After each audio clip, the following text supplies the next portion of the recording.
हम्म तो आज हम लोग डेटाबेस मॉडलिंग डिस्कस करने जा रहे हैं. सो वेन एवर एक organize you want to automate an organization. Suppose there is an hospital and some administrative people from hospital came to you, and suppose that you are a database developer. You develop some application uh, for your clients. So hospital staff came to you and they said that, look, we are using a manual system.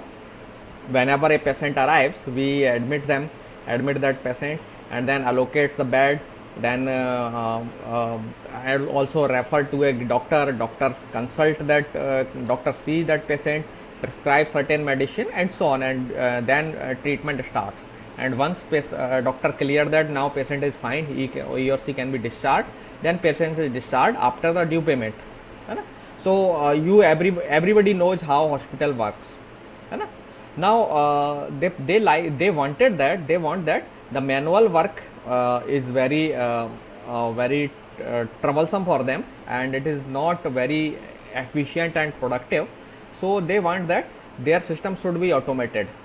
Every record should be kept in a digital manner, and every process should be smooth, and it should be in online mode. Okay. So they came to you for a solution कि आप हमारे system जो है manual system है, आप इसे automate कर दीजिए. नाउअडेज हालांकि बहुत सारे हॉस्पिटल्स हैं वो ऑटोमेटिक सिस्टम यूज़ करते हैं. पेपर वर्क वहाँ मिनिमम होता है. अच्छे हॉस्पिटल्स या खास करके जो प्राइवेट हॉस्पिटल्स हैं, दे यूजेस कंप्यूटर नेटवर्क और computers very efficiently to make their hospital more productive. Okay. So now they told you that please design an automated system for them. Now whenever you develop an application, you will require a database, है ना. क्यों database की ज़रूरत है? क्योंकि जितने भी patients हैं उनका रिकॉर्ड आप डेटाबेस में रखेंगे. हॉस्पिटल्स में एसोसिएट जितने डॉक्टर्स हैं, नर्स स्टाफ हैं, एंड अदर स्टाफ है, उनका भी इंफॉर्मेशन आपको रखना है. उनकी सैलरी से related information you need to maintain, contact related information, उनके कब वो शिफ्ट में अवेलेबल होते हैं, उनके ड्यूटी आवर्स क्या हैं, किस दिन वो लीव पर थे, एंड सो ऑन. सो आपको उनकी पूरी इन्फॉर्मेशन रखना है. That means you need to maintain, hospital need to maintain information of their whole staff. ठीक है. देन स्टाफ के साथ साथ उन्हें पेशेंट्स की भी इन्फॉर्मेशन मेंटेन करनी है कि पेशेंट का नाम क्या है, उसका एड्रेस क्या है, व्हेन ही वाज एडमिटेड, उसको कौन कौन सी मेडिसिन प्रिस्क्राइब की गई, व्हाट वाज द इलनेस ही और सी वाज हैविंग, देन उसको क्या क्या ट्रीटमेंट दिए गए, कौन कौन सी जांच हुई, है ना, लेबोरेटरी में जांच हुई, एंड सो ऑन, उनके रिजल्ट्स क्या थे, एंड सो ऑन. तो lot of information need to be maintain. Pathology अगर हॉस्पिटल से एसोसिएट है तो पैथोलॉजी का रिकॉर्ड्स, मेडिकल है तो वहाँ पे मेडिकल भी अवेलेबल है, तो मेडिकल से दवाई जो सेल हुई उनका record. So everything need to be kept in the database, है ना, सो दैट ज़रूरत पड़ने पर रिट्रीव की जा सके. फॉर एग्जाम्पल सपोज एक डॉक्टर ने एक पेशेंट को देखा, कुछ ट्रीटमेंट दिया, and suppose that doctor left the institute और गो ऑन लीव. तो दूसरा जो डॉक्टर आता है, the other doctor may require what prescription has been given to that patient already, कौन कौन सी उसकी जांच हुई है, सिम्टम्स जो थे वो क्या थे, and so on. And then उनके बेस पर, उसकी हिस्ट्री के बेस पर डॉक्टर जो है ना उसको दूसरा डॉक्टर आके ट्रीट करता है ना. So every information need to be kept in the database. Now जब आपको डेटाबेस में इंफॉर्मेशन रखना है, दैट मीन्स, सो डेटाबेस का मतलब यहाँ पे मैं आरडीएमएस की बात कर रहा हूँ. We want to keep all the information in the database. और आपको मालूम है, we have seen that you need to create a set of tables to store that information. Okay. You have seen the university database, उसका आपने design भी देखा था कि उसमें कौन कौन सी टेबल्स थी. नाउ क्वेश्चन अराइज होता है, हाउ वी विल डिसाइड कि these number of tables will be there, and in tables में ये कॉलम्स होंगे, इनके ये डेटा टाइप्स होंगे, इन पर ये कंस्ट्रेंट्स होंगे, all that how we will decide. And ये तो ठीक है, डिसाइड करने की बात है. बाद में सबसे इंपॉर्टेंट क्वेश्चन आता है आपके सामने कि what information we will keep in our database. whenever suppose that a patient admits into the hospital, he or she having lot of information. Her person के पास every patient have lot of information associated with it. उसका name, gender, Aadhaar, pan, current address, permanent address, family members name, dependent, then he or me say having doing some occupation, occupation related information like अगर he is a farmer then उसके पास कितना land है, land उपजाऊ है नहीं है, all that. So every person have a bunch of information. Now question raise होता है कि क्या सारी इंफॉर्मेशन हम उस पेशेंट की रिकॉर्ड करेंगे? Do we need all information? आप मुझे बताएंगे do we need? That's my question to you. Do you need all information of the patient as a hospital staff?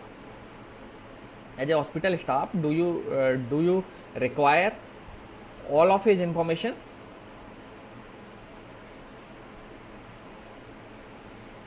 Like okay, illness related information, good. और आप उसकी personal information maintain करेंगे या नहीं करेंगे? Yes, we will require at least some identity of that person, क्योंकि there are government regulations are also there, क्योंकि person से related information is necessary. And may be his current address you may require or permanent address you may require. So some information of that patient is required but not all information. Okay, so now you need to decide, जब आप database design करने जा रहे हैं then you need to decide कि क्या क्या information maintain करना है. और उससे पहली बात इंपॉर्टेंट चीज़ ये है कि हॉस्पिटल्स में किन किन लोग क्या क्या इन्फॉर्मेशन मेंटेन करनी है, who are theirs, what are the things जिनके बारे में इंफॉर्मेशन मेंटेन करनी है. ओके, सो दैट मीन्स जो ऑर्गेनाइजेशन है, you need to model the organization completely. You need to identify what are the things whose information need to maintain, कौन कौन सी चीज़ों की इंफॉर्मेशन मेंटेन करना है और उनकी क्या इंफॉर्मेशन मेंटेन करना है, और उन इंफॉर्मेशन से रिलेटेड एसोसिएटेड कंस्ट्रेंट्स क्या हैं. इंफॉर्मेशन में जो अलग अलग चीज़ों की जो इन्फॉर्मेशन है वो आपस में कनेक्टेड कैसे है अलग अलग चीज़ों से, मतलब लेट्स से हॉस्पिटल में फर्नीचर भी है, दैन मशीन्स भी हैं, रूम्स भी हैं, बेड्स भी हैं, इन सब की इन्फॉर्मेशन हमें मेंटेन करनी है. Okay, so now question arise होता है कि how we will manage these kind of information. Without organization तो हम मैनेज नहीं कर पाएंगे. एक हॉस्पिटल की बात करें, छोटा सा लार्ज हॉस्पिटल में भी देर, स्मॉल से लेकर के लार्ज हो सकता है, और hospitals have bulk of information, बहुत सारी इन्फॉर्मेशन हो सकती है. तो इस इन्फॉर्मेशन को आपको प्रॉपरली डेटाबेस में ऑर्गेनाइज करना है. So whenever you want to organize anything you need a design, है ना. जब आप चीज़ों को ऑर्गेनाइज करना चाहते हैं तो आपको एक डिजाइन चाहिए होगा. जैसे अगर आपको एक घर बनाना है तो आप एक सोच समझ के बनाते हैं. You create a design for the house. पहले आपको अगर घर बनाना है तो उसका एक डिजाइन बनाते हैं ना. और वो डिजाइन कैसे तय होता है, कैसे तय होता है डिजाइन? ओब्वियसली आपकी रिक्वायरमेंट क्या है, अपने घर में कितने मेंबर्स हैं और रिक्वायरमेंट क्या है. आपके पास अगर कार है तो आप कार के पार्किंग के लिए स्पेस बनाएंगे, टू व्हीलर्स हैं उनके लिए पार्किंग के स्पेस बनाएंगे. अगर आपके पास कार नहीं है और आपको मालूम है कि हम फ्यूचर में भी नहीं खरीदने जा रहे हैं या वी आर नॉट इंटरेस्टेड, तो आप उसके लिए पार्किंग स्पेस नहीं बनाएंगे, and so on. So depending on your need, है सॉरी, हाँ. सो बहुत सारी चीज़ें हैं, बहुत सारे फैक्टर्स अफेक्ट करते हैं. सो आप उन्हीं सारे फैक्टर्स को देख करके अपने घर का एक डिज़ाइन बनाते हैं और देन आप उसको फिर कंस्ट्रक्शन करवाते हैं. तो सिमिलरली जब आप एक हॉस्पिटल के सिस्टम को ऑटोमेट करेंगे then you need to understand that their need, क्या क्या वो डेटा मेंटेन करना चाहते हैं, कौन कौन से स्टेक होल्डर्स उसमें इन्वॉल्व हैं, और डेटाज में जो डेटा आइटम्स होंगे उनमें आपस में क्या कनेक्शंस होगा, है किस तरीके से वो फैच होगा, एंड सो ऑन, किस पर्पज़ के लिए फैच होगा, किस तरीके से फैच होगा. All these need to you need to understand and then you need to create a design for that. Okay, so in a nutshell you require to create a design of the database. ठीक है, so you that means design आपको बनाना है. So obviously जब design बनाना है तो you need a set of modelling tools. Okay, you need some modelling mechanism so that आप उस डिज़ाइन को दिखा पाएँ. जैसे आप घर का डिज़ाइन बनाते हैं तो आप उसमें शेप्स इस्तेमाल करते हैं, रेक्टेंगुलर एंड ट्रायंगुलर और ऑल दैट, है ना. You require certain shapes so that आप एक घर का नक्शा बना पाएँ, है ना. अलग अलग चीज़ों को आप अलग अलग तरीके से शो करते हैं. विंडोज़ को आप अलग तरीके से शो करते हैं, रूम्स को अलग तरीके से शो करते हैं. अगर लैट्रिन, बाथरूम, किचन और ये सब है इनको आप अलग तरीके से डिनोट करते हैं. रूट को अलग तरीके से डिनोट करेंगे, पार्किंग स्पेस है आप उसे अलग तरीके से रिप्रेजेंट करेंगे, है ना. So you require certain constructs, so that is we call it data modelling mechanism और डेटा मॉडल. और सो उसके हाउस के केस में डिज़ाइन मॉडल, जो भी डिज़ाइन मॉडल आप यूज़ कर रहे हैं. So but in case of जब आपको डेटाबेस डिज़ाइन बनाना है, you require a data modelling mechanism, और you can say that we require a data modelling tool. ठीक है. So lot of data modeling mechanisms are available, data models are available. So we are going to see one of the popular data model that is very widely used while designing databases. Okay, so let's come to that model. So that model is known as entity relationship model.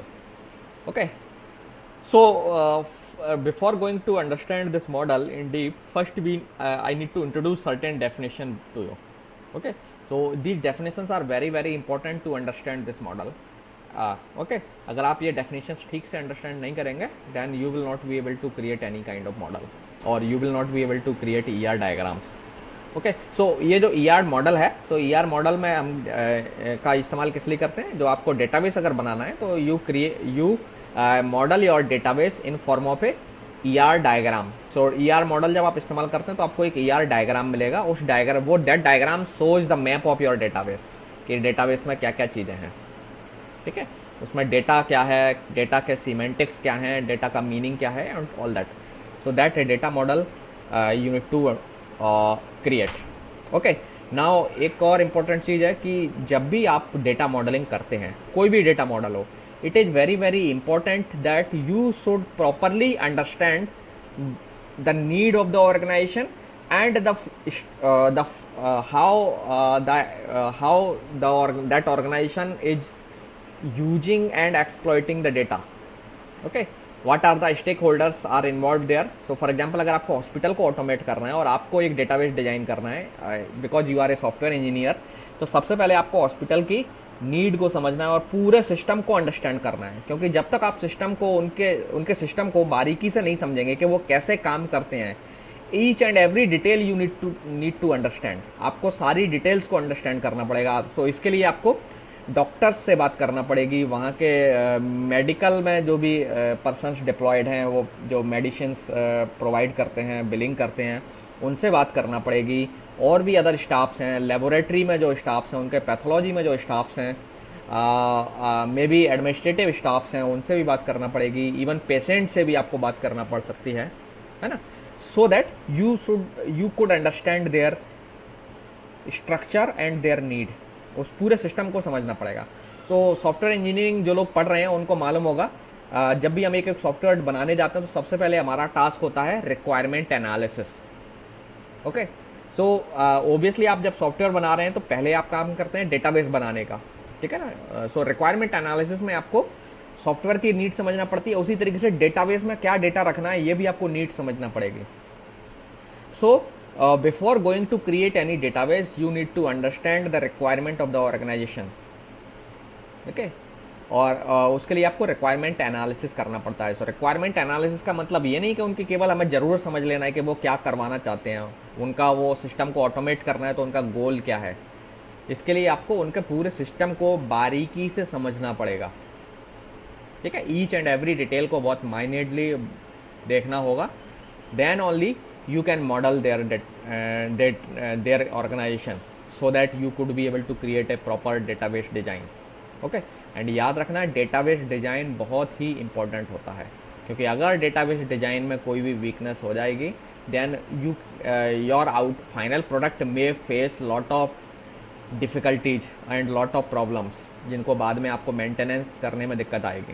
So you should always do careful analysis, or you can say that you need to do very careful requirement analysis, okay, before actually finalizing any kind of design. Okay, so that you need to do, that is called requirement analysis. तो इसके लिए आपको बहुत सारी study करना पड़ेगी, लोगों से इंटरेक्ट करना पड़ेगा, एंड आपको मेडिकल डोमेन से रिलेटेड टर्म्स और ये सब भी समझना पड़ेंगे. Okay, so that will require lot of skills. Generally इसके लिए जो सॉफ्टवेयर कंपनीज होती हैं they have different set of people for doing that task. And then वो रिक्वायरमेंट अंडरस्टैंड करते हैं और फिर उसे एक प्रॉपर डॉक्यूमेंट के फॉर्म में डिज़ाइनर्स को दे देते हैं, जो सॉफ्टवेयर डिज़ाइनर्स होते हैं, जिसमें वो डेटाबेस डिज़ाइनर भी होंगे, they will design. Okay, so let's come back to the now data modelling part.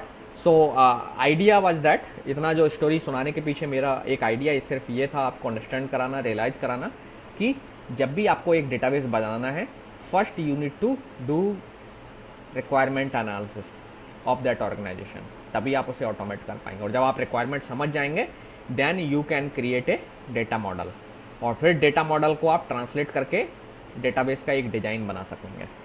Okay, so ये जो डेटा मॉडल बनाते हैं हम इसे, इससे जो फाइनल डिज़ाइन आउटकम के तौर पर आपको मिलेगा that is called logical design. Okay, so आगे मैं इसको चीज़ों को और फर्दर क्लैरिफाई करूंगा कि लॉजिकल डिज़ाइन, फिर और दूसरा डिज़ाइन है जो आपके डिस्क में क्रिएट होता है, that is called physical design.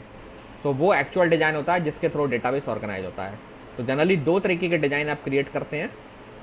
सो अभी हम लॉजिकल डिज़ाइन की बात कर रहे हैं. सो लॉजिकल डिज़ाइन में हम डेटा का एक लॉजिकल डिज़ाइन देखते हैं कि डेटा कैसे ऑर्गेनाइज है, कौन सी उसमें टेबल्स होंगी, टेबल्स में कौन कौन से कॉलम्स होंगे, कॉलम्स के क्या डेटा टाइप्स होंगे, और टेबल्स में आपस में कनेक्शन क्या होगा. आपने अभी एक यूनिवर्सिटी डेटाबेस का रिसेंटली कुछ क्लासेस में एक लॉजिकल डिज़ाइन देखा है ना.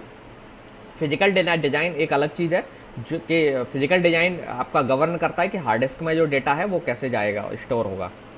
So that design is called physical design. So आपके डेटाबेस में दो तरीके के डिज़ाइन होंगे, एक logical design and physical design. आपको as a database designer main concern होता है लॉजिकल डिज़ाइन बनाने में. फिजिकल डिज़ाइन तो कई बार ऑटोमेटिकली क्रिएट होता है, इनबिल्ट अपने आप जब आप डेटाबेस के थ्रू डेटाबेस क्रिएट करते हैं देन. ओके, हालांकि एज ए अगर आप डेटाबेस एडमिनिस्ट्रेटर हैं then you can change the logical design also. Okay, so let's come back to the ER model. So ER model जो है आपका कहलाता है entity relationship model. Okay, entity relationship model, in brief we call it ER. E for entity, R for relationship. So ER model. And so first whenever in a entity model, जो first definition आपको encounter होगी that is entity. So what is the definition of entity? So you can define entity as an object or anything, any object or thing that can be distinguished from other objects, either of similar nature or of different nature. So सीधा सीधा entity का मतलब है any object or thing that can be distinguished from other objects. ठीक है, so object का मतलब आप जानते हैं, object का मतलब कोई भी चीज़, कोई भी anything is called object. So अब हॉस्पिटल की बात करें तो हॉस्पिटल में आप देखेंगे कि एंटिटीज़ क्या हैं. सो एंटिटीज़ का मतलब मैंने बताया था कि anything that can be differentiated from others, जिसे आप दूसरे से अलग कर सकते हैं, पहचान सकते हैं कि ये अलग है, ये अलग चीज़ है, that is called entity.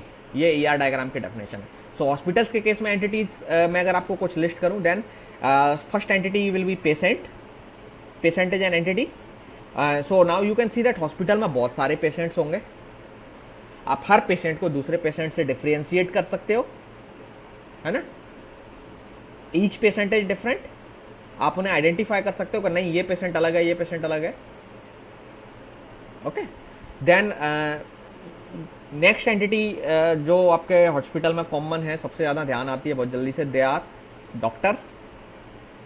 Her doctor को आप दूसरे डॉक्टर से आइडेंटिफाई कर सकते हो, डिफ्रेंशिएट कर सकते हो. डॉक्टर्स के बाद नर्सिंग स्टाफ्स, है ना. सो ये तो हो गए लिविंग थिंग्स टाइप की चीज़ें. So these are the living entities, you can say these are the living entities. Okay, non living entities क्या क्या होंगी आपके हॉस्पिटल्स में? आपने अगर देखा होगा हॉस्पिटल्स में बेड्स हैं, every bed is different from any other beds. जैसे आपकी यूनिवर्सिटी में देखा आपने चेयर्स होती हैं, उन पर यूनिक नंबर होता है. सिमिलरली हॉस्पिटल्स के पास बेड्स हैं, they will assign a unique number to each of the bed. So every bed can be differentiated with any other bed. Then furniture, each and every furniture item is recorded, their information is recorded by the hospital. Hospitals अपने furniture का record रखते हैं. Then various kind of pathological devices will be there, surgical devices, surgical items. Then you will see some administrative staffs. You may have some electrical items, and any other kind of machineries, security staff, है ना. So lot of entities are there, lot of entities are there. आप में से कोई और entities बताना चाहेगा? I have listed some entities, not all.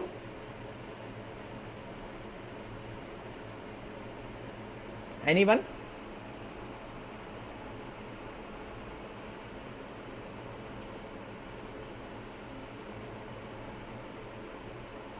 Medical equipments, okay.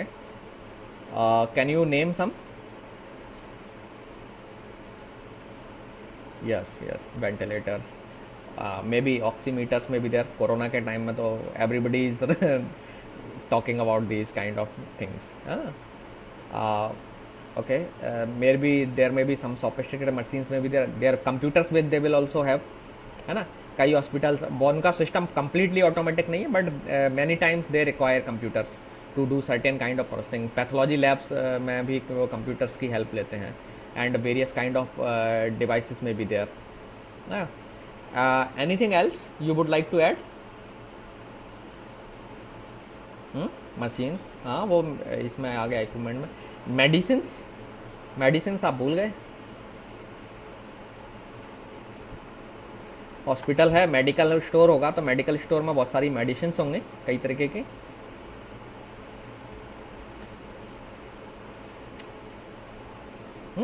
So then जो पर्सन्स हैं उनका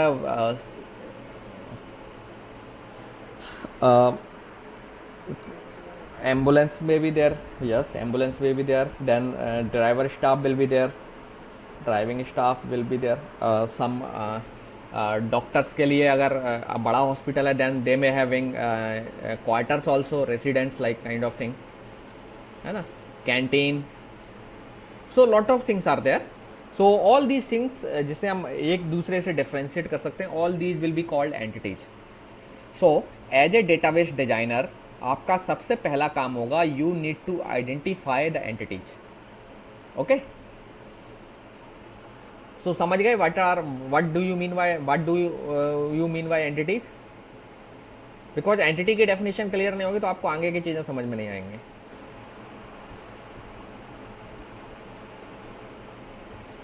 ओके, सो मैंने जैसे बताया कि एंटिटीज लिविंग्स भी हो सकती हैं, नॉन लिविंग्स हो सकती हैं. नाउ समटाइम्स क्या होता है, एंटिटीज जनरली दो तरीके की भी हम कई बार क्लासीफाई करते हैं, और दो क्लासिफिकेशन करते हैं. पहला क्लास वो है एब्स्ट्रैक्ट एंड कॉन्क्रीट एंटिटीज. कुछ एंटिटीज जो है ना एब्स्ट्रैक्ट होती हैं. एब्स्ट्रैक्ट मतलब they can not be seen physically but they exist logically. But there are certain entities जो फिजिकली एग्जिस्ट करती हैं, चाहे वो लिविंग हो या नॉन लिविंग हो, तो हम उन्हें बोलते हैं concrete entities.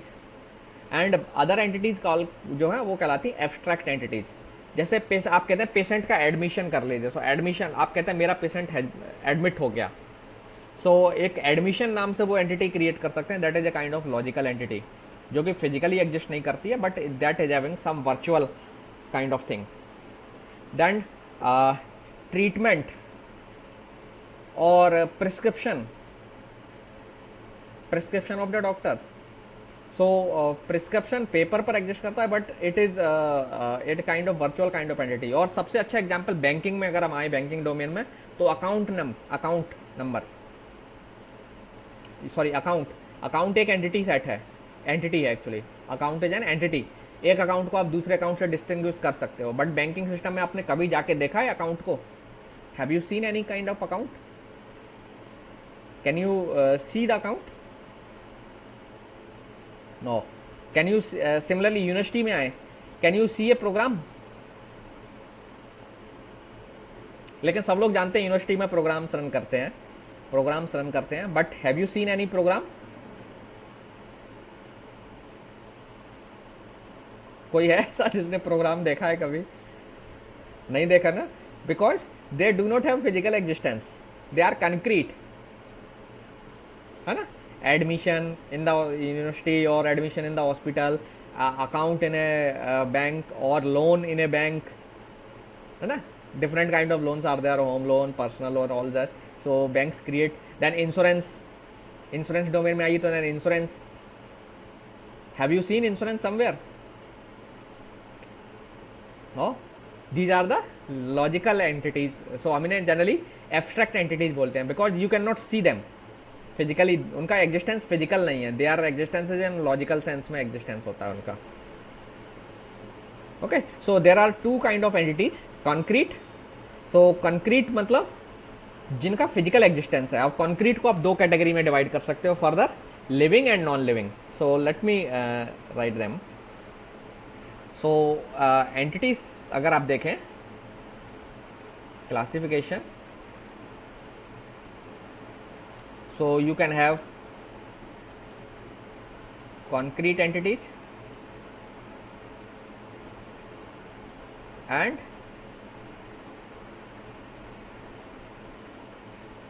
abstract entities.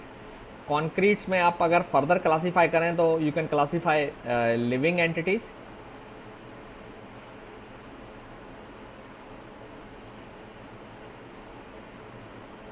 And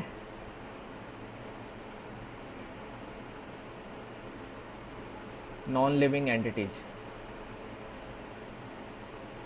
ठीक है, लिविंग्स के एग्जाम्पल हो सकते हैं. हॉस्पिटल के केस में देखें तो patient,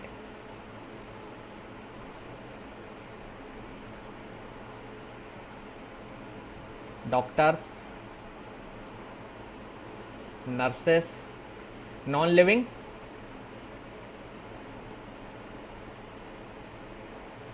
ambulances, then furnitures, sorry FUR, furniture items,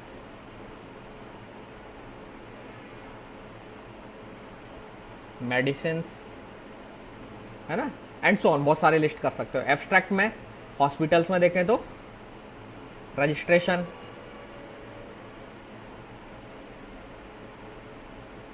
है ना. कई बार एक एडमिशन भी हो सकता है. जनरली एडमिशन और रजिस्ट्रेशन सेम होते हैं, हॉस्पिटल में कुछ जगह पर डिफरेंट भी हो सकता है. दैन डिस्चार्ज, है ना, kind of thing. So these are, ये कहीं पे आप देखेंगे नहीं इन एंटिटीज को. These exist logic in logical sense.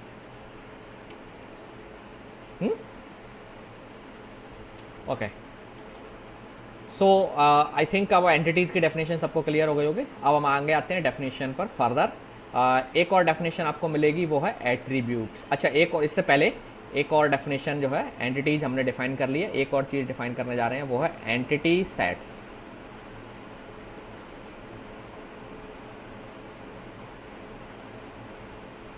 तो एंटिटी सेट क्या है, नाम से ही पता चल रहा है, एंटिटीज का सेट. तो आपको मालूम है सेट में सिमिलर टाइप ऑफ ऑब्जेक्ट्स होते हैं. तो ए set of entities of same type. Same type की एंटिटीज.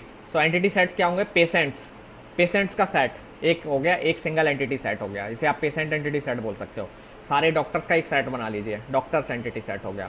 नर्सिंग स्टाफ्स का एक सेट बना लीजिए, तो वो हो गया नर्स एंटिटी सेट हो गया, एंड सो ऑन. सिमिलरली आप नॉन लिविंग का भी एक सेट बना सकते हैं. सो जनरली एक ऑर्गेनाइजेशन की जब हम बात करते हैं तो उसमें जो एंटिटीज़ होती हैं उनकी ऑकरेंस सिंगल नहीं होती है, they are having multiple occurrences. तो हम एंटिटीज़ को सेट्स में क्लासीफाई कर लेते हैं, ग्रुप कर लेते हैं, you can say. So entity set means a set of entities of same type, और the set of same type entities is called entity set. So आप इन सबको एंटिटी सेट्स बोल सकते हो. You can have patient entity set, patient, मैं entity set नहीं लिख रहा हूँ. सो पेशेंट्स, ये भी एक एंटिटी सेट हो गया. देन डॉक्टर्स एंटिटी सेट हो गया. टेबल्स हॉस्पिटल्स में हो सकती हैं, बेड्स, रूम्स, ये सब क्या हैं, एंटिटी सेट्स हैं. Medical devices,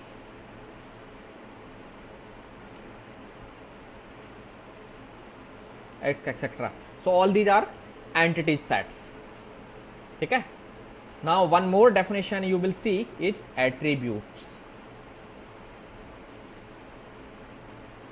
Now actually every entity in an organization, जो भी आपको ऑर्गेनाइजेशन में एंटिटीज मिलती हैं या एंटिटी सेट्स मिलते हैं, तो उसमें जितनी भी एंटिटीज हैं, each entity will have a set of descriptive properties. So each entity will have a set of descriptive properties that are called attributes. A set of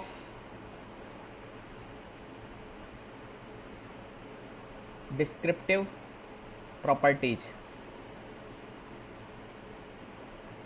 ठीक है, सो एट्रीब्यूट सेट नहीं कहिए, a descriptive property is descriptive property of an entity is called an attribute. ठीक है, now descriptive property से मतलब क्या है? जैसे डॉक्टर एक एंटिटी है। अब डॉक्टर्स को आप कैसे डिस्क्राइब करते हो? डॉक्टर का एक नेम होगा, है ना, क्वालिफिकेशन होगी, देन मे बी अगर वो उसका पैन नंबर भी होगा, आधार हो सकता है जो आप रिकॉर्ड करेंगे, and then date of birth, date of joining, मैं यहाँ लिख देता हूँ, date of birth, date of joining, may be अगर आप सैलरी की बात करें, सैलरी होगी, डेजिग्नेशन, है ना। So lot of information may be there जो हॉस्पिटल्स में मेंटेन होती है डॉक्टर्स के लिए। सारी इन्फॉर्मेशन मेंटेन नहीं होगी, अगर उन हॉस्पिटल्स जो ना इंश्योरेंस भी करते हैं डॉक्टर्स का, तो उनके डिपेंडेंट्स की इन्फॉर्मेशन होगी। देन अगर उनको रेसिडेंस भी एलोकेट किया गया है, देन देयर रेसिडेंशियल इन्फॉर्मेशन होगी, उनका address, all that information will be there, है ना। So lot of information are there that describe entities. So each entity will have a set of descriptive properties जिनको हम technically attributes बोलते हैं. So you can say that an entity possess a set of attributes. An entity possess a set of attributes. An entity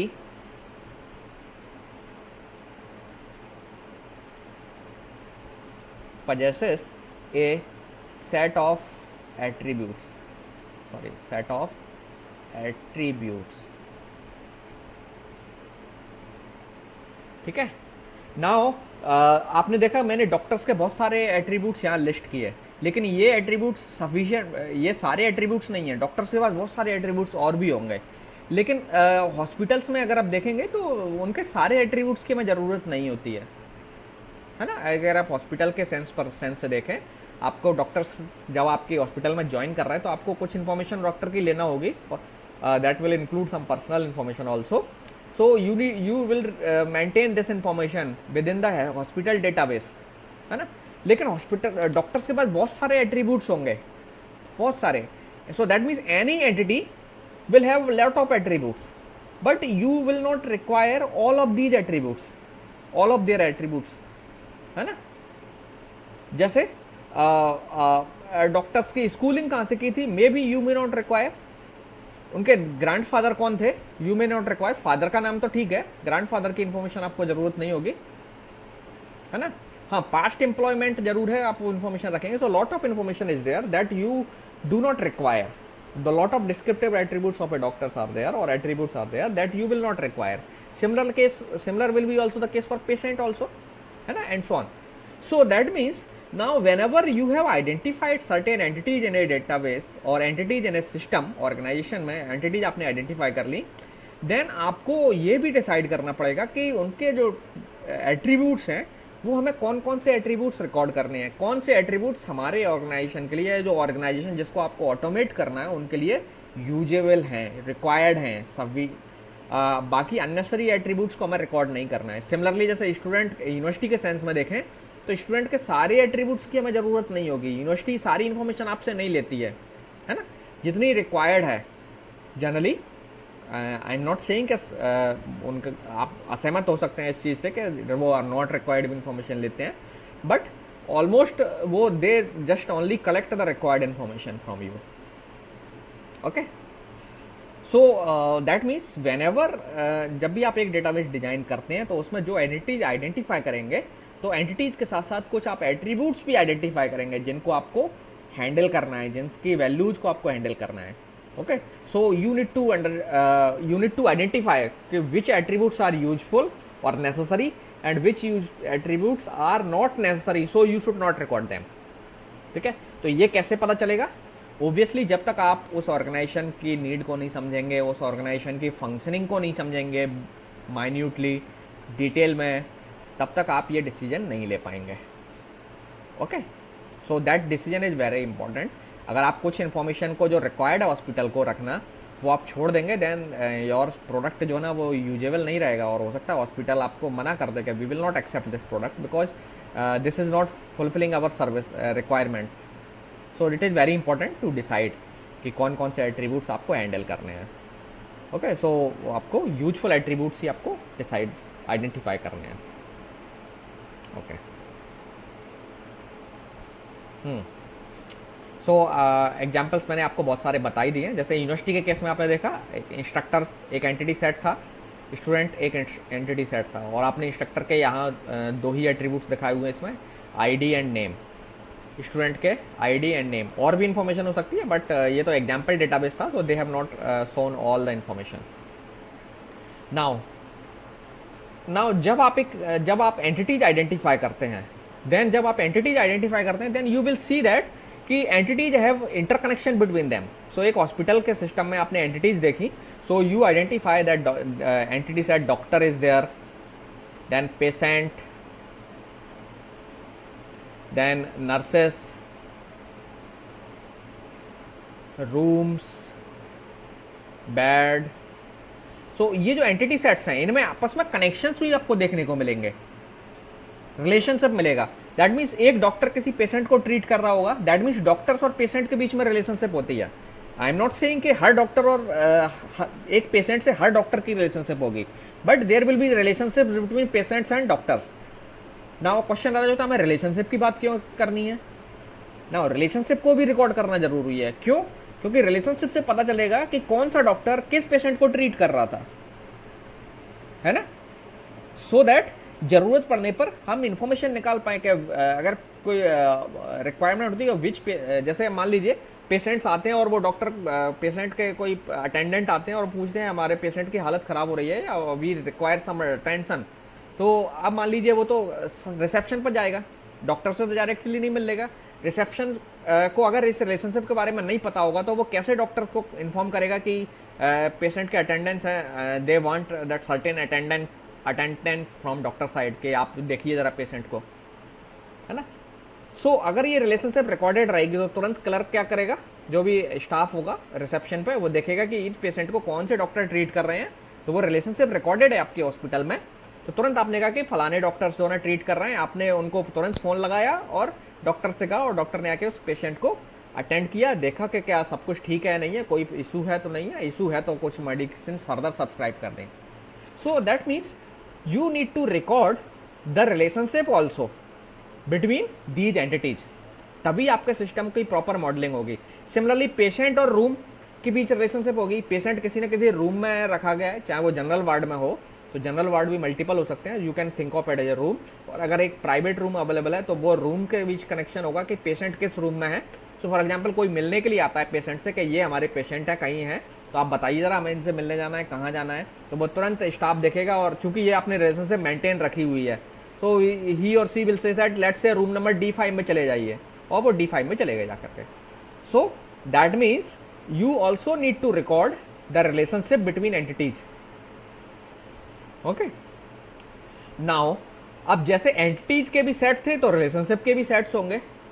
so relationship की definition क्या हो गई? An association between two और more entities is called relationship. Okay, so let me right the definition. Generally हालांकि आपके book में मिल जाएगी. An association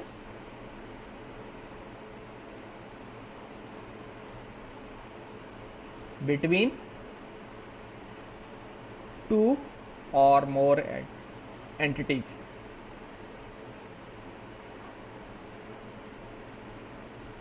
is called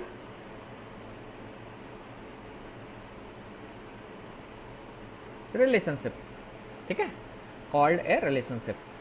like एक डॉक्टर और पेशेंट के बीच के relationship. So let's say doctor हैं, मान लीजिए कोई Ravi Kumar is doctor and that who is treating let's say patient Ajay. So इन दोनों के बीच रिलेशनशिप है. ओके, सो नाउ जब आपकी रिलेशनशिप में दो एंटिटीज इन्वॉल्व होती हैं तो हम उस रिलेशनशिप को बोलते हैं बाइनरी रिलेशनशिप.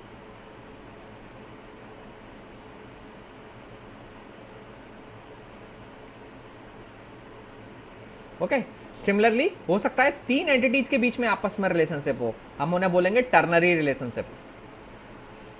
सो टर्नरी रिलेशनशिप का एग्जांपल जैसे कि मैं एजुकेशन सिस्टम में आपको एग्जांपल दूंगा, वो ज़्यादा बेटर होगा आपके लिए. लेट्स से एक इंस्ट्रक्टर है, there is a project entity. Instructor के पास ये प्रोजेक्ट है, दैट मीन्स यूनिवर्सिटीज़ में टीचर होते हैं, वो प्रोजेक्ट चला रहे होते हैं, they are executing the project. और इन प्रोजेक्ट्स पर कुछ स्टूडेंट्स काम कर रहे हैं. एक स्टूडेंट है suppose, so that student is working. So एक स्टूडेंट है और एक प्रोजेक्ट है और एक इंस्ट्रक्टर है. इन तीनों के बीच में आपस में कनेक्शन है, एक रिलेशनशिप है. ट्रिपल मतलब तीन एंटिटीज इन्वॉल्व हैं इसी प्रोजेक्ट में. ठीक है, प्रोजेक्ट का नाम ले लीजिए कुछ, इंस्ट्रक्टर लेट से एक्स, प्रोजेक्ट पी और स्टूडेंट एस. तो इन तीनों के बीच में आपस में रिलेशनशिप है, तो हम जनरली इसे टपल के तौर पर रिप्रेजेंट करते हैं, एक्स पी एस. सो ये जो रिलेशनशिप है, this relationship is called ternary, क्योंकि तीन एंटिटीज इन्वॉल्व हैं इसमें.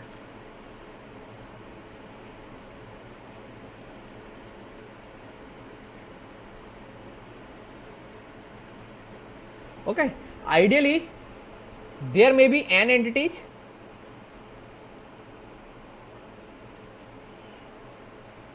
एक y1,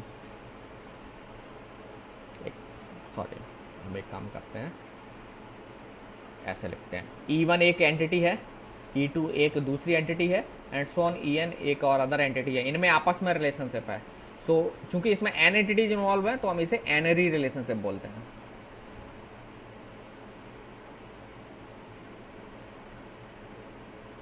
सो एक रिलेशनशिप को हम टपल से रिप्रेजेंट करते हैं इस तरीके से. ठीक है,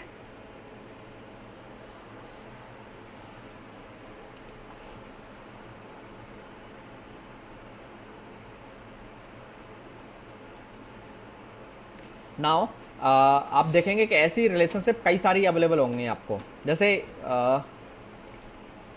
अगर हम एक रिलेशनशिप की बात करें तो बहुत सारे पेशेंट्स हैं और बहुत सारे डॉक्टर्स हैं, और कई बार केसेस में अलग अलग पेशेंट्स को अलग अलग डॉक्टर ट्रीट कर रहे हैं. सो दैट मीन्स पेशेंट और डॉक्टर्स के बीच मल्टीपल रिलेशनशिप्स हैं. There are set of relationships are there जो पेशेंट्स और डॉक्टर्स के बीच में है, क्योंकि n number of doctors are there, they are treating k number of patients. Okay, so ये जो रिलेशनशिप्स हैं, there you can see a set of similar relationships. Doctor और पेशेंट्स के बीच की कई सारी रिलेशनशिप आपको देखने को मिलेंगे. सिमिलरली पेशेंट और रूम्स के बीच की कई सारी रिलेशनशिप देखने को मिलेंगे. सो इन रिलेशनशिप के को हम सेट्स भी बना सकते हैं. तो set of similar kind of relationships are called relationship sets. ठीक है, सो डॉक्टर और पेशेंट्स के बीच की रिलेशनशिप, लेट्स से एक रिलेशनशिप का सेट ऐसे बना सकते हो आप कि डॉक्टर D1 पेशेंट P1 को ट्रीट कर रहे हैं, डॉक्टर D1 पेशेंट P2 को ट्रीट कर रहे हैं, डॉक्टर D2 पेशेंट P2 को भी ट्रीट कर रहे हैं. कॉमन हो सकता है दो डॉक्टर्स ट्रीट कर रहे हो, डॉक्टर D2 पेशेंट P3 को ट्रीट कर रहे हैं, एंड सो ऑन. ऐसी कई सारी रिलेशनशिप मिलेंगी आपको. तो इन सब रिलेशनशिप का सेट बना दीजिए, and this set will be called relationship set.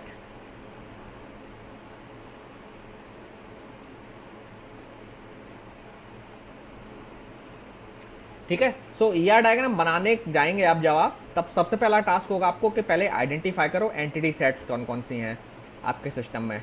Entities identify करोगे तो एंटिटी सेट्स आपको मिल जाएंगे. एंटिटी सेट्स मिल गए, देन रिलेशनशिप आइडेंटिफाई करो और फिर रिलेशनशिप सेट्स बना लो, है ना.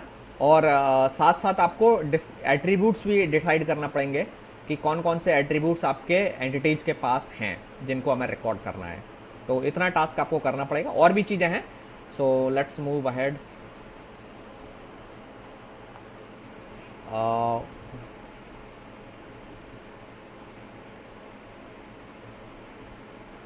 Now एक बाद में आएंगे हम इस चीज़ पर। Let's come to the classification of attributes. Okay, so now ये जो एट्रीब्यूट्स हैं आप इनको कई कैटेगरी में बांट सकते हैं। सो पहली कैटेगरी आपकी एट्रीब्यूट की simple and composite attribute. So let me tell you simple and composite attribute का मतलब क्या है। सपोज पैन नंबर या आधार number,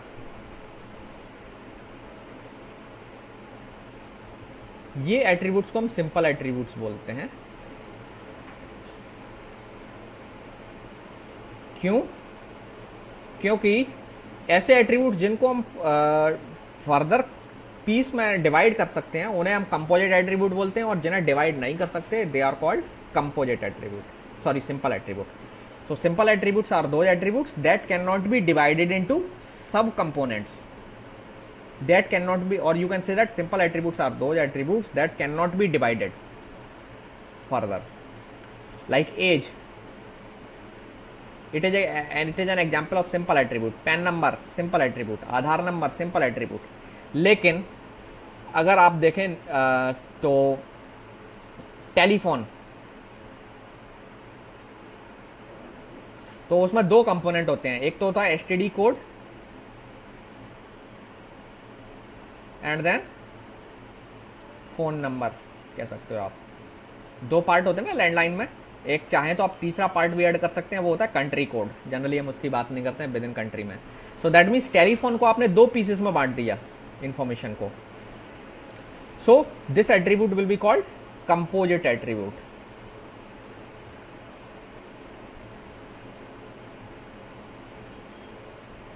similarly date of birth की अगर आप बात करें, डीओबी लिख रहा हूं मैं शॉर्ट में, डीओबी, तो डेट ऑफ बर्थ में तीन कंपोनेंट्स हैं।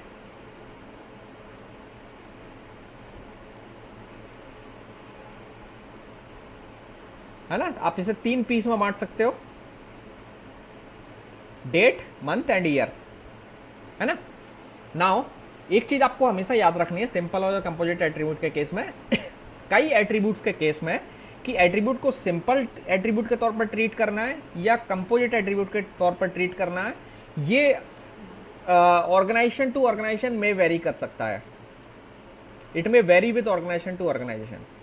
कई ऑर्गेनाइजेशन हो सकता है कि इसको सिंगल वैल्यू की तरह ट्रीट करें डेट को, they do not differentiate between date, month and year, उनको वो डेट एक सिंगल वैल्यू के तौर पर ट्रीट करते हैं। But in some organisation they may treat in them as set of three components. That means they will treat this attribute as a composite attribute. इसका एक एग्जांपल देता हूं जो आपने कई केसेस में देखने को मिला होगा आपको। नेम, कई केसेस में नेम जो ना सिंपल एट्रीब्यूट की तरह ट्रीट किया जाता है, आप पूरा नेम यहां पर इनपुट कर देते हैं। बट इन सम वेबसाइट्स और वेब फॉर्म्स जब आपने फिल करे होंगे तो वहां पे देखा होगा नेम को वो तीन पार्ट में डिवाइड कर लेते हैं, first name, then middle name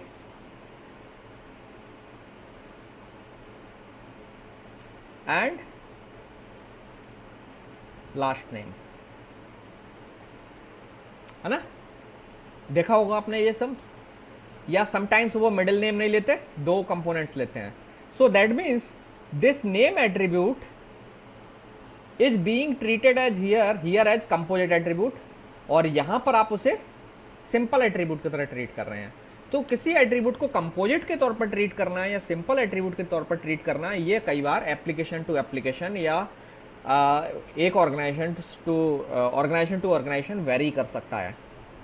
okay, कई केसेस में कुछ एट्रीब्यूट्स हालांकि ऐसे हैं उन्हें आप नहीं ट्रीट कर सकते। जैसे एज ही रहेगा, किसी की एज 28 ईयर है तो 28 ईयर ही है। Okay, so there are certain attributes are there उन्हें आप कंपोजिट के तौर पर ट्रीट नहीं कर सकते, they will be simple attributes. But certain case में कुछ एट्रीब्यूट्स को हम एज ए सिंपल एट्रीब्यूट भी ट्रीट करते हैं एंड कंपोजिट एट्रीब्यूट के तौर पर भी ट्रीट कर सकते हैं। सिमिलरली आपने देखो एड्रेस में भी कई कंपोनेंट्स होते हैं, तो आप उसे सिंगल एंटिटी के तौर पर भी ट्रीट कर सकते हो, अलग अलग कंपोनेंट्स के तौर पर भी ट्रीट कर सकते हो। तो now I think you might have understood कि सिंपल एट्रीब्यूट और कंपोजिट एट्रीब्यूट क्या है। नाउ जब भी आप किसी ऑर्गेनाइजेशन को मॉडल करेंगे तो आपको उस ऑर्गेनाइजेशन में देख लेना है, समझ लेना है कि वो किस एट्रीब्यूट को सिंपल ट्रीट कर रहे हैं, किसी को कंपोजिट ट्रीट कर रहे हैं, नहीं कर रहे हैं। So what are their motive और why they are doing this, उनको रिक्वायरमेंट है तो आपको करना पड़ेगा। Okay, so you should understand that properly. So आपको ये ऑर्गेनाइजेशन के सिस्टम को समझने पर ही पता चलेगा कि अगर एक एट्रीब्यूट कंपोजिट ट्रीट हो सकता है तो हम उसे कंपोजिट करना है ट्रीट या नहीं करना है। अगर वो कंपोजिट के तौर पर ट्रीट कर रहे हैं तो करिए, नहीं तो नहीं करिए। somebody have open your their mic, so आप ऑफ करिए माइक।